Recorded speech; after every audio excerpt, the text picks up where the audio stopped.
ആകാശവാണി.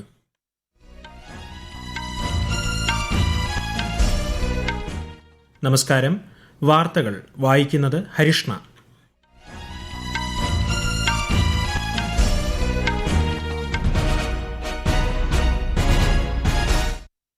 പ്രധാന വാർത്തകൾ. ജനാധിപത്യത്തിലുള്ള ജനങ്ങളുടെ പങ്കാളിത്തത്തിന് ഭരണഘടനയിൽ സുപ്രധാന സ്ഥാനം നൽകിയിട്ടുണ്ടെന്ന് മൻ കി ബാത്തിൽ പ്രധാനമന്ത്രി നരേന്ദ്രമോദി. പ്രഥമ ഖോ-ഖോ ലോകകപ്പ് വനിതാ കിരീടം ഇന്ത്യയ്ക്ക്. പുരുഷ വിഭാഗം ഫൈനൽ അല്പസമയത്തിനകം.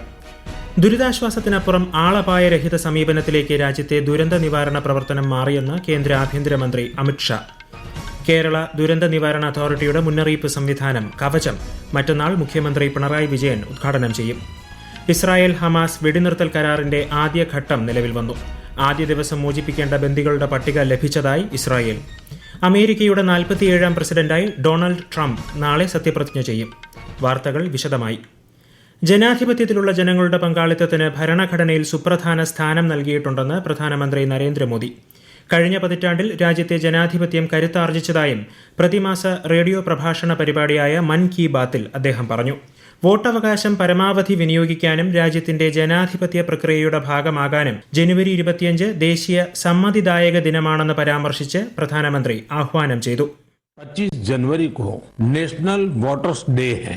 इस दिन भारतीय निर्वाचन आयोग की स्थापना हुई थी. हमारे संविधान निर्माताओं ने संविधान में हमारे चुनाव आयोग को लोकतंत्र में लोगों की भागीदारी को बहुत बड़ा स्थान दिया है.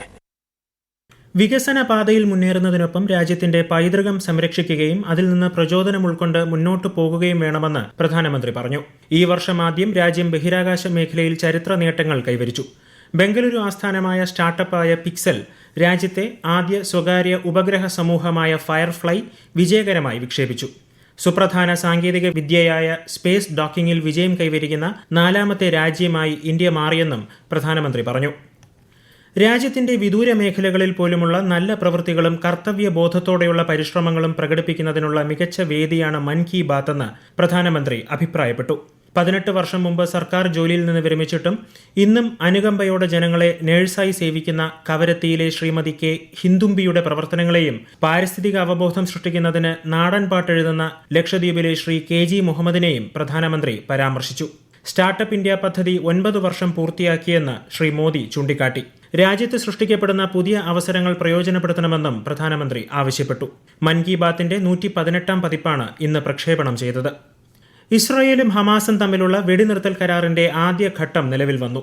നിശ്ചിത സമയത്തിന് 3 മണിക്കൂർ വൈകിയാണ് വെടിനിർത്തൽ പ്രാബല്യത്തിൽ വന്നത്. ഇന്ന് മോചിപ്പിക്കേണ്ട ബന്ദികളുടെ പട്ടിക ലഭിച്ചതായി ഇസ്രായേൽ പ്രധാനമന്ത്രി ബെഞ്ചമിൻ നെതന്യാഹു സമൂഹ മാധ്യമത്തിൽ കുറിച്ചു. ബന്ദികളാക്കിയ 4 സ്ത്രീകളെ ഒരാഴ്ചയ്ക്കുള്ളിൽ മോചിപ്പിക്കാൻ കഴിയുമെന്ന് ഇസ്രായേൽ പ്രധാനമന്ത്രിയുടെ ഓഫീസ് അറിയിച്ചു. അതേസമയം ഗസയിൽ ജനങ്ങൾ ആഘോഷത്തിലാണെന്ന് അന്താരാഷ്ട്ര മാധ്യമങ്ങൾ റിപ്പോർട്ട് ചെയ്തു. 6 ആഴ്ച നീണ്ടു നിൽക്കുന്ന വെടിനിർത്തലിന്റെ ആദ്യഘട്ടത്തിൽ ഇസ്രായേൽ സൈനികരെ ഭാഗികമായി പിൻവലിക്കൽ, തടവുകാരുടെ കൈമാറ്റം, മാനുഷിക സഹായം വർദ്ധിപ്പിക്കൽ എന്നിവ ഉൾപ്പെടുന്നു. ഗസ വെടിനിർത്തൽ കരാർ ലംഘനത്തിനെതിരെ ഇസ്രായേലിന് മുന്നറിയിപ്പ് നൽകി നിയുക്ത American president Donald Trump. Israel പ്രധാനമന്ത്രിയോട് ഇസ്രായേലും ഹമാസും തമ്മിലുള്ള യുദ്ധം അവസാനിക്കുന്നത് കാണാനുള്ള ആഗ്രഹം അറിയിച്ചതായി ട്രംപ് പറഞ്ഞു. അമേരിക്കയുടെ 47ാം പ്രസിഡന്റായി ഡൊണാൾഡ് ട്രംപ് നാളെ സത്യപ്രതിജ്ഞ ചെയ്യും. വാഷിംഗ്ടൺ DC-യിൽ നടക്കുന്ന ചടങ്ങിൽ വൈസ് പ്രസിഡന്റ് JD വാൻസും സത്യപ്രതിജ്ഞ ചെയ്യും. ഇന്ത്യൻ സമയം നാളെ രാത്രി 10:30 ചടങ്ങുകൾ ആരംഭിക്കുക. പ്രയാഗ്രാജിൽ നടക്കുന്ന മഹാകുംഭമേളയിൽ തീപിടുത്തം. സെക്ടർ 19 അപകടം. ഒരാൾക്ക് പരിക്കേറ്റു. ഇയാളെ ആശുപത്രിയിലേക്ക് മാറ്റി. കൂടാരത്തിൽ ഭക്ഷണം പാചകം ചെയ്യുന്നതിനിടെയുണ്ടായ തീ സമീപത്തെ മറ്റു കൂടാരങ്ങളിലേക്ക് പടർന്നതായാണ് സൂചന. പ്രദേശത്ത് രക്ഷാപ്രവർത്തനം പുരോഗമിക്കുകയാണ്. തീ നിയന്ത്രണ വിധേയമായതായും സ്ഥിതിഗതികൾ ശാന്തമാണെന്നും അധികൃതർ അറിയിച്ചു. മകരവിളക്ക് മഹോത്സവത്തിന് സമാപനം കുറിച്ച് ശബരിമല നട നാളെ രാവിലെ 6:30 ശേഷം അടയ്ക്കും. രാവിലെ പന്തളം രാജപ്രതിനിധിക്ക് മാത്രമാണ് ദർശനം. ഇനി തീർത്ഥാടകരെ പമ്പയിൽ നിന്ന് സന്നിധാനത്തേക്ക് കയറ്റിവിടില്ല. ഇന്ന് രാത്രി മാളികപ്പുറത്ത് ഗുരുതി പൂജ നടക്കും. ബോളിവുഡ് താരം സെയ്ഫ് അലി ഖാനെ ആക്രമിച്ച കേസിൽ മുഹമ്മദ് ഷെരീഫുൾ ഇസ്ലാം ഷഹ്സാദ് എന്നയാളെ മഹാരാഷ്ട്രയിലെ താനെയിൽ അറസ്റ്റ് ചെയ്തു. ഇയാൾ ബംഗ്ലാദേശ് സ്വദേശിയാകാമെന്ന് മുംബൈ പോലീസ് അറിയിച്ചു. പ്രതിയെ 5 ദിവസത്തേക്ക് റിമാൻഡ് ചെയ്തു. ഈ വാർത്തകൾ ആകാശവാണിയിൽ നിന്ന്. ആകാശവാണി വാർത്തകളും വാർത്താ അധിഷ്ഠിത പരിപാടികളും all India radio news Thiruvananthapuram YouTube ചാനലിലും @all India radio news Thiruvananthapuram Facebook പേജിലും AIR News _തിരുവനന്തപുരം ഇൻസ്റ്റഗ്രാം അക്കൌണ്ടിലും @AIR News _TVM X ഹാൻഡിലും ലഭ്യമാണ്.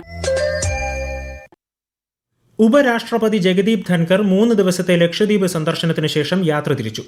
രാവിലെ അഗത്തി വിമാനത്താവളത്തിൽ വിവിധ കേന്ദ്ര പദ്ധതികളുടെ ഗുണഭോക്താക്കളുമായി ഉപരാഷ്ട്രപതി ആശയവിനിമയം നടത്തി. ദേശീയ ദുരന്ത നിവാരണ സേനയുടെ സ്ഥാപക ദിനമായ ഇന്ന് പ്രധാനമന്ത്രി നരേന്ദ്രമോദി സൈനികരുടെ അർപ്പണബോധത്തെയും നിസ്വാർത്ഥ സേവനത്തെയും പ്രകീർത്തിച്ചു. ദുരന്ത നിവാരണത്തിലും പരിപാലനത്തിലും NDRF അംഗങ്ങൾ ആഗോള മാനദണ്ഡങ്ങൾ സ്ഥാപിച്ചിട്ടുണ്ടെന്ന് പ്രധാനമന്ത്രി പറഞ്ഞു. ദുരിതാശ്വാസമേകുക എന്നതിനപ്പുറം ആളപായരഹിത സമീപനത്തിലേക്ക് രാജ്യത്തെ ദുരന്ത നിവാരണ പ്രവർത്തനം മാറിയെന്ന് കേന്ദ്ര ആഭ്യന്തരമന്ത്രി അമിത്ഷാ. ആന്ധ്രാപ്രദേശിലെ വിജയവാഡയിൽ ദേശീയ ദുരന്ത നിവാരണ സേനയുടെ 20ാം സ്ഥാപക ദിനാഘോഷത്തിൽ മുഖ്യ അതിഥിയായി സംസാരിക്കുകയായിരുന്നു അദ്ദേഹം. इतने कम समय में एज ए इंस्टीट्यूशन NDRF ने अपनी क्रेडिबिलिटी न केवल देश पूरी दुनिया में बनाने का काम किया है. नेपाल, इंडोनेशिया, टर्की और म्यांमार, वियतनाम, कई देशों के अंदर जब NDRF की टीमें गई तब वहां की जनता को मदद करने में इनकी भूमिका की वहां के राष्ट्रीय अध्यक्षों ने भूरी भूरी प्रशंसा की. ദുരന്ത നിവാരണ ദേശീയ സ്ഥാപനത്തിന്റെ ദക്ഷിണ മേഖലാ ക്യാമ്പസ്, NDRFന്റെ 10ാം ബറ്റാലിയൻ ക്യാമ്പസ്, സുപോളിലെ RRC 9ാം ബറ്റാലിയൻ കേന്ദ്രം എന്നിവയുടെ ഉദ്ഘാടനം ശ്രീ അമിത്ഷാ നിർവഹിച്ചു. കേരള ദുരന്ത നിവാരണ അതോറിറ്റിയുടെ കവചം മുന്നറിയിപ്പ് സംവിധാനം മുഖ്യമന്ത്രി പിണറായി വിജയൻ മറ്റന്നാൾ ഉദ്ഘാടനം ചെയ്യും. ജില്ലകളിൽ സ്ഥാപിച്ച മുന്നറിയിപ്പ് സംവിധാനത്തിന്റെ ഉദ്ഘാടനവും ഇതോടൊപ്പം നടക്കും. പ്രഥമ ഖോ-ഖോ ലോകകപ്പ് വനിതാ കിരീടം ഇന്ത്യയ്ക്ക്. ഫൈനലിൽ നേപ്പാളിനെയാണ് ഇന്ത്യ തോൽപ്പിച്ചത്. ന്യൂഡൽഹി ഇന്ദിരാഗാന്ധി ഇൻഡോർ സ്റ്റേഡിയത്തിൽ നടക്കുന്ന പുരുഷ വിഭാഗം ഫൈനലിൽ അല്പസമയത്തിനകം ഇന്ത്യയും നേപ്പാളും ഏറ്റുമുട്ടും. ICC അണ്ടർ-19 വനിതാ T20 ക്രിക്കറ്റ് ലോകകപ്പിൽ വെസ്റ്റ് ഇൻഡീസിനെതിരെ ഇന്ത്യയ്ക്ക് 9 വിക്കറ്റ് ജയം. നിലവിലെ ചാമ്പ്യന്മാരായ ഇന്ത്യയ്ക്കെതിരെ ക്വാലാലംപൂരിൽ നടന്ന ഗ്രൂപ്പ് മത്സരത്തിൽ 44 റൺസിന് വെസ്റ്റ് ഇൻഡീസ് പുറത്താകുകയായിരുന്നു. 5ാം ഓവറിൽ ഇന്ത്യ വിജയത്തിലെത്തി. ഓസ്ട്രേലിയൻ ഓപ്പൺ ടെന്നീസിൽ ഇന്ത്യൻ താരം രോഹൻ ബൊപ്പണ്ണയും ചൈനീസ് കൂട്ടാളി ഷുവായ് ഷാങ്ങും മിക്സഡ് ഡബിൾസ് ക്വാർട്ടർ ഫൈനലിൽ പ്രവേശിച്ചു. വനിതാ സിംഗിൾസിൽ ബെലറൂസിന്റെ അരീന സബലേങ്കയും അമേരിക്കയുടെ കൊക്കോ ഗൌഫും ക്വാർട്ടറിൽ കടന്നു. പുരുഷ വിഭാഗം ക്വാർട്ടറിൽ സ്പെയിനിന്റെ കാർലോസ് അൽഖരാസും സെർബിയയുടെ നൊവാക് ജോക്കോവിച്ചും ഏറ്റുമുട്ടും. ISL ഫുട്ബോളിൽ ഗോവ ഈസ്റ്റ് ബംഗാൾ മത്സരം പുരോഗമിക്കുന്നു. ഗോവയിലെ ഫത്തോർദ സ്റ്റേഡിയത്തിലാണ് മത്സരം. ജമ്മു കശ്മീർ, ഹിമാചൽ പ്രദേശ്, ഉത്തരാഖണ്ഡ് എന്നിവിടങ്ങളിൽ അടുത്ത 5 ദിവസം കനത്ത മഴയും മഞ്ഞുവീഴ്ചയും ഉണ്ടാകുമെന്ന് കേന്ദ്ര കാലാവസ്ഥാ വകുപ്പ്. മധ്യപ്രദേശ്, പഞ്ചാബ്, ഹരിയാന, ഉത്തർപ്രദേശ്, മണിപ്പൂർ, മിസോറം, ത്രിപുര എന്നിവിടങ്ങളിൽ അടുത്ത 2 ദിവസം കൂടി കനത്ത മൂടൽമഞ്ഞ് തുടരുമെന്നും മുന്നറിയിപ്പുണ്ട്.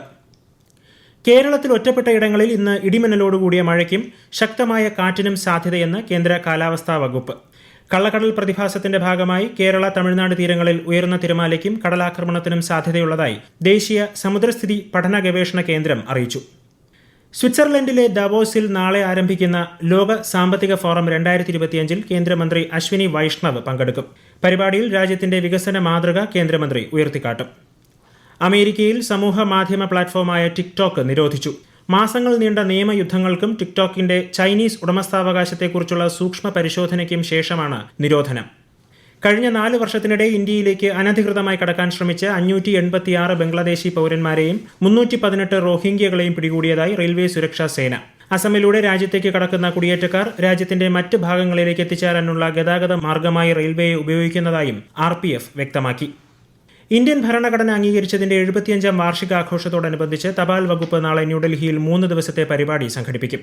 ദേശീയ ഫിലാറ്റലിക് മ്യൂസിയത്തിൽ നടക്കുന്ന പരിപാടിയിൽ സന്ദർശകർക്കായി പ്രശ്നോത്തരി, സ്റ്റാമ്പ് സഫാരി, കത്തെഴുത്ത് മത്സരം എന്നിവ സംഘടിപ്പിച്ചിട്ടുണ്ട്.